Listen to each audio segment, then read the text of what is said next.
Motivation tracker, hello جی hello, hello, میری آواز آ رہی ہے؟ آ رہی ہے بھائی. کیا حال ہے، کیسے ہو آپ؟ ٹھیک ٹھاک، آپ سب کیسے ہیں؟ میں ٹھیک ہوں بھائی. کیا بات کریں گے؟ کافی ٹائم سے ویٹ کر رہا تھا، آپ کی گفتگو کافی لمبی ہو گئی تھی. اچھا جی. انجوائے نہیں کر رہے تھے آپ ہماری گفتگو کو؟ انجوائے کر بھی رہے تھے، بیچ میں تھوڑا سا سوئچ بھی ہو گئے تھے. ہاں جی، کیا بات کریں گے آپ؟ غالب بھائی، میں کوئی پچھلے 1.5 سال سے آپ کا چینل پہ میں آتا ہوں، آپ کی ویڈیوز وغیرہ میں دیکھتا ہوں. تو اس سے پہلے تو اسلام کا زیادہ ہمیں پتہ نہیں تھا، لیکن اس سے کافی ایجوکیشن وغیرہ حاصل ہوئی ہے ابھی. تو سوال وغیرہ بھی پیدا ہوتے تھے دل میں ایسے، پھر پوچھا بھی کرتے تھے لیکن کوئی جواب وغیرہ نہیں ملتے تھے. تو اس کے بعد پھر خود سے پڑھنا سٹارٹ کیا. آپ ریفرنسز وغیرہ بھی دیتے تھے، تو اس کے بعد سے آہستہ آہستہ عقل نے کام کیا کہ یار ہم تو جس راستے پہ چل رہے ہیں تو ہمیں الٹا ہی لے کے جایا جا رہا ہے، اور سچائی تو اس کے بالکل برعکس ہے. تو اس کے لیے تو میں تھینک یو کہتا ہوں آپ کو کہ کافی عرصہ ہو گیا میں نے چھوڑ دیا ہے بالکل اسلام چلیں، وغیرہ. اچھی بات ہے. بس اپنے سیکھنے کا عمل جاری رکھیں اور یہ نہیں سمجھنا کہ میں نے اسلام چھوڑ دیا تو اب میں نے مزید میرے پہ کوئی فرض نہیں ہے کوئی بات سیکھنا. ٹھیک ہے، یہ نہیں سمجھنا آپ. ابھی آپ جی نے آگے چلنا ہے. ٹھیک ہے نا؟ بالکل. کبھی کبھی ابھی بھی یہ ہوتا ہے کہ بہت سارے جو دوست ویسے تو زیادہ ڈسکشن نہیں کرتا، کیونکہ آپ کو پتہ ہے 1-2 دفعہ تو مجھے تھریٹ بھی مل چکا ہے. تو اس طرح کے مطلب وہ عجیب سے مومنوں کے وہ کیا کہتے ہیں خونخوار سے ان کے. تو ویسے میرے کچھ سوالات تھے، اگر آپ کی اجازت ہو تو کیا میں پوچھ سکتا ہوں؟ پوچھیں. اچھا، یہ لونڈیوں کے بارے میں آپ کی بھی ایک ویڈیو میں نے دیکھی تھی اسٹریم میں، آپ نے ان کے بارے میں ڈسکشن وغیرہ کی تھی. تو ایک اسکالر تھے، تو ان کے ساتھ میں نے اس کے بارے میں تھوڑی سی ڈسکشن کی تھی. تو وہ کہتے ہیں کہ یہ جو پیغام تھا تو یہ صرف جنگی حالات، جب جنگ ہوتی تھی تو صرف اس پہ یہ ہوتا تھا. تو کیا ایسی کوئی روایت ہے کہ جنگ کے بغیر بھی انہوں نے ریپ وغیرہ یا اس طرح سے کیا ہو؟ ویسے تو جنگ کے حالات میں بھی اگر ہے تو غلط ہے، عقل تو نہیں اس کو ایکسیپٹ کرتی. دیکھیں، پہلی تو بات یہ ہے کہ وہ ایسی ایک روایت دکھائیں جس میں یہ لکھا ہو کہ صرف لونڈی جنگ کے میدان میں بنائی جا سکتی ہے. ایسی کوئی روایت نہیں ہے. اور دوسری بات ہے کہ اسلام میں اس کا بے شمار ایویڈنس ہے. آپ کو پتا ہے کہ حضرت محمد کا ایک بیٹا تھا ابراہیم، جو پیدا ہوا تھا 627 میں یا 628 میں پیدا ہوا تھا. یہ رسول اللہ کی وفات سے تقریباً 6 سال پہلے. 2 سال کی عمر کا وہ تھا، وہ مر گیا اس کے بعد. ٹھیک ہے، اب آپ مجھے بتائیں کہ آپ کو پتا ہے وہ بیٹا کیسے پیدا ہوا تھا؟ پتا ہے آپ کو؟ ہلو. نہیں، مجھے نہیں پتا، بالکل نہیں پتا. رسول اللہ نے، آپ کو یاد ہوگا کہ فارس کے شہنشاہ کو، روم کے ہرکل کو، ٹھیک ہے، مصر کے حکمران کو، اور کوئی 4 کے 5 خط لکھے تھے. یاد ہے آپ کو اس بات؟ جی، اس کا تھوڑا بہت آئیڈیا ہے مجھے. تو جو مصر کا حکمران تھا نا، اس کا نام تھا مکوکس. اسلامی کتابوں کے مطابق رسول اللہ نے اسے خط لکھا کہ جنگ کے لیے تیار ہو جاؤ، یا اسلام قبول کر لو یا جزیہ دے دو. تو اس نے آگے سے پتہ کیا کیا؟ اس نے رسول اللہ کے لیے 2 لونڈیاں، جو کہ دونوں آپس میں سگی بہنیں تھی، ٹھیک ہے، ایک کا نام تھا ماریا اور دوسری کا نام تھا شیرین. یہ دونوں کاپٹک کرسچن تھی، یعنی قبطی کرسچن تھی. ٹھیک ہے، ان کے ساتھ ایک جو ہے وہ خواجہ سرا یا کیسٹریٹڈ آدمی، ٹھیک ہے، وہ بھیجا، جو کہ ان دونوں کا کزن تھا. ٹھیک ہے، اس کے علاوہ 2 گدھے بھیجے رسول اللہ کے لیے اور کچھ اور چیزیں بھیجی. اب جب یہ ماریا اور شیرین آئی نا دونوں، تو ماریا رسول اللہ کو پسند آ گئی. ٹھیک ہے، اب وہ میدان جنگ سے تو نہیں آئی تھی نا، رسول اللہ کو پسند آ گئی. رسول اللہ نے اسے اپنے لیے رکھ لیا.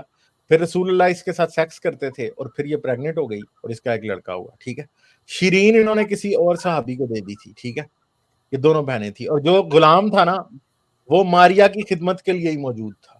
ٹھیک ہے، اور بعد میں حدیثوں میں آتا ہے، ایسی حدیثیں ہیں جن کے اندر آتا ہے کہ ماریا کے اوپر الزام لگ گیا تھا کہ یہ جو پریگننٹ ہوئی ہے نا، یہ رسول سے نہیں ہوئی بلکہ اس آدمی سے ہوئی ہے جو اس کے جو اس کا کزن تھا, ٹھیک ہے, جو کہ کیسٹریٹڈ آدمی تھا, جو اور ساتھ حضرت محمد نے اسے قتل کرنے کے لیے بھی بھیج دیا تھا اس کے کزن کو. تو جب علی گیا تو علی نے دیکھا وہ درخت پہ چڑھا ہوا تھا, تو علی نے نیچے سے دیکھا تو اس کے تو جو تھے نا وہ ٹیسٹیکلز ہی نہیں تھے. یہاں وہ دوسری روایتوں میں ملتا ہے کہ وہ کسی حوض میں نہا رہا تھا, تو علی نے دیکھا تو اس کے ٹیسٹیکلز ہی نہیں تھے. تو علی نے آ کے رسول کو بتایا کہ لڑکا تمہارا ہی ہے, لڑکا اس کا نہیں ہے, وہ تو بندہ ہی جو ہے نا کھسی ہے, ٹھیک ہے. تو یہ بات ہے کہ اب دیکھیں, یہ کہتے ہیں کہ جی لونڈی صرف وہ, یہ ڈاکٹر اسرار کی بونگیاں ماری ہوئی, اصل میں یہ چول اس نے ماری ہوئی تھی, ٹھیک ہے. وہ کہتا تھا کہ لونڈی صرف جنگ کے میدان میں بنائی جا سکتی ہے. اب اس کے بعد پھر انجینئر مرزا بھی اب سفید جھوٹ بولتے ہیں, یہ سفید جھوٹ, ان کو پتا ہوتا ہے کہ لونڈی صرف جنگ کے میدان میں نہیں بنائی جا سکتی. پھر اس کے بعد صحابیوں کے اور رسول کے لونڈیاں خریدنے کے بارے میں جو ہیں وہ فرمودات ہیں, ٹھیک ہے. اور رسول کے وقت میں لونڈیاں ہوتی تھی مدینے میں, اور خریدی بھی جاتی تھی اور بیچی بھی جاتی تھی, اور ماریا جو ہے وہ گفٹ میں ریسیو کی گئی تھی. رسول اللہ نے خود لونڈی گفٹ کی تھی. کیسے, میں آپ کو بتاتا ہوں. وہ آپ کو اس عورت کا پتا ہے, اس کا نام کیا تھا یار, ام کرفا جس کو کہتے ہیں. ام کرفا جو تھی نا, وہ ایک قبیلے کی سردار تھی. زید بن حارثہ کو رسول اللہ نے بنا کے بھیجا جو ہے نا وہ سپہ سالار, اور کوئی 100 کے قریب صحابی بھیجے. اس کے ام کرفا کا جو قبیلہ تھا نا, اس قبیلے کا نام میرے ذہن سے نکل گیا, شاید ڈاکٹر ولف کو یاد ہو, ٹھیک ہے.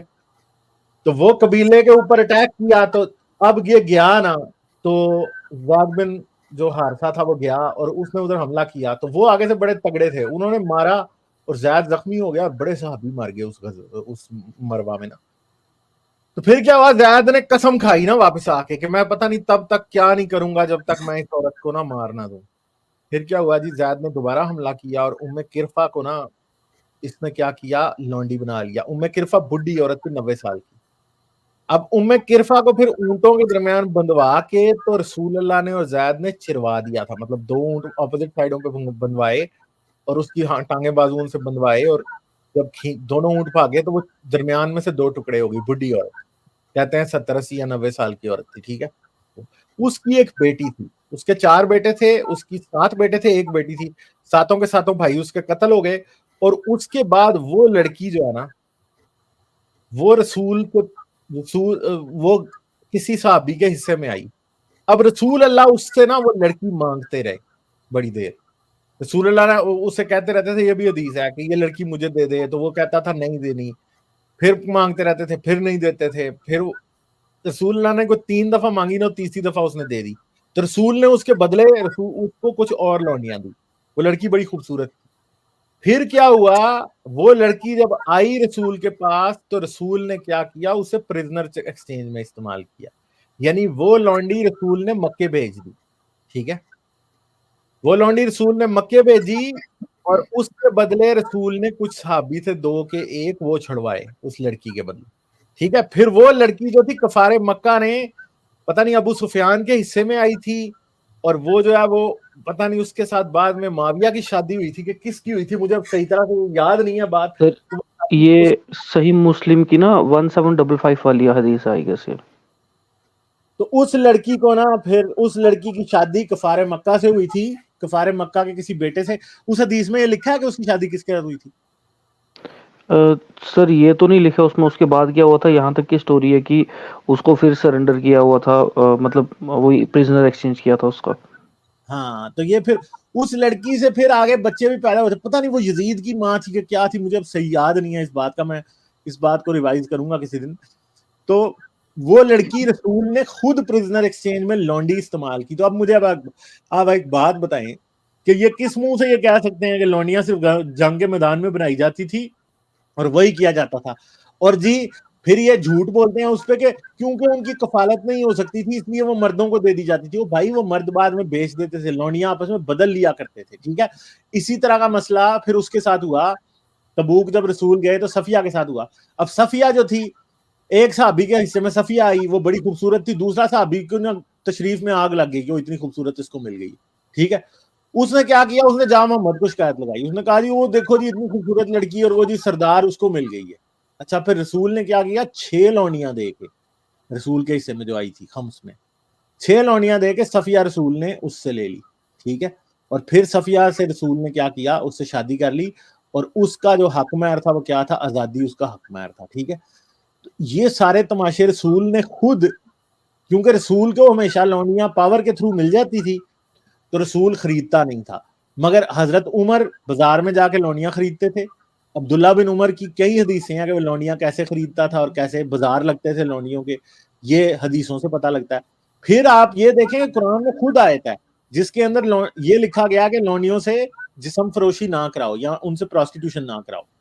ٹھیک ہے، اب وہ بھی آیت ہے اگر لونڈیوں کا کام صرف اور صرف اتنا تھا کہ وہ میدان جنگ سے لونڈی بن کے آ جاتی تھی اور اس کے بعد وہ بس مسلمانوں کی ذمہ داری ہوتی تھی کہ وہ اس کو پالیں پوسیں، تو بھائی یہ اس سے پروسٹیٹیوشن کس چکر میں کرا رہے ہوتے تھے لونڈیوں سے.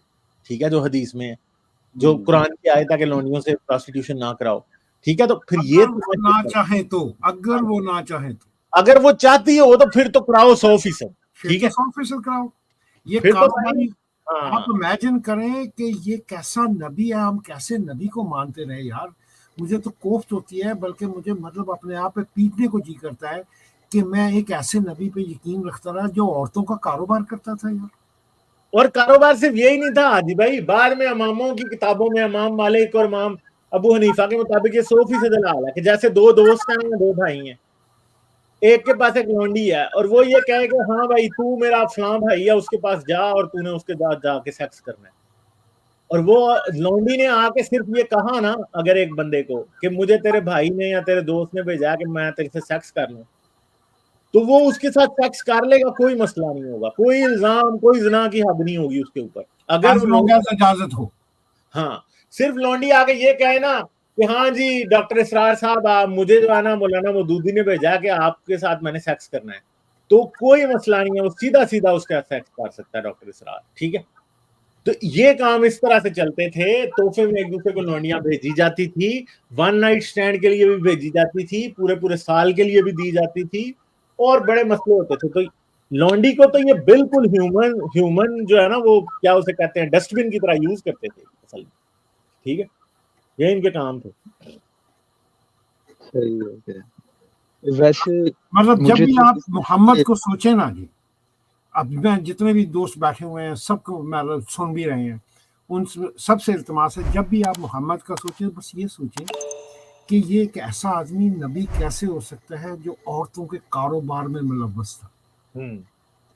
ایگزیکٹلی، کاروبار میں ملوث تھا. مطلب کہ آپ پستگی کی انسانی مطلب کہ اس کے اپنا سٹینڈرڈ کی پستگی کے آپ اندازہ لگائیے کہ ہم کتنے سال، میں خود جب میں مسلمان رہا ہوں میں آج پچھتاتا ہوں کہ یار میں ایسے نبی کو فالو کر رہا تھا جو نبی اپنا عورتوں کا اپنا کاروبار کرتا تھا، خرید و فروخت کرتا تھا، اس میں اپنا ملوث تھا پوری طرح، جو بانٹ دیتا تھا عورتوں کو، جو عورتوں کو تحفے میں لے لیتا تھا. یار آپ مطلب اچھے لوگ ہیں سب جو مسلمان ہیں، بہت اچھے لوگ ہیں، آپ اپنی اچھائی کو سامنے لائیے اندر سے اور موازنہ کیجئے کہ آپ کس بندے پہ یقین رکھ رہے ہیں. اور یہ باتیں ہم خود سے نہیں بنا رہے ہیں، ہم اس کے اوپر کوئی تمہید نہیں باندھ رہے ہیں، ہم آپ کو ویسے ہی پڑھ کے سنا رہے ہیں جیسا کہ سامنے فائن پرنٹ میں لکھا ہوا ہے. Imagine that. جی چلیں ٹھیک ہے، پھر ہم آگے چلتے ہیں. ٹھیک ہے، ٹھیک ہے، بہت شکریہ. ٹھیک ہے، چلیں motivation trucker. Thank you. Like share اور سبسکرائب کرنا مت بھولیں. اس کے ساتھ ساتھ آپ میرے چینل کو پیٹریون پر سپورٹ کر سکتے ہیں. پیٹریون کا لنک ویڈیو کی ڈسکرپشن میں ہے.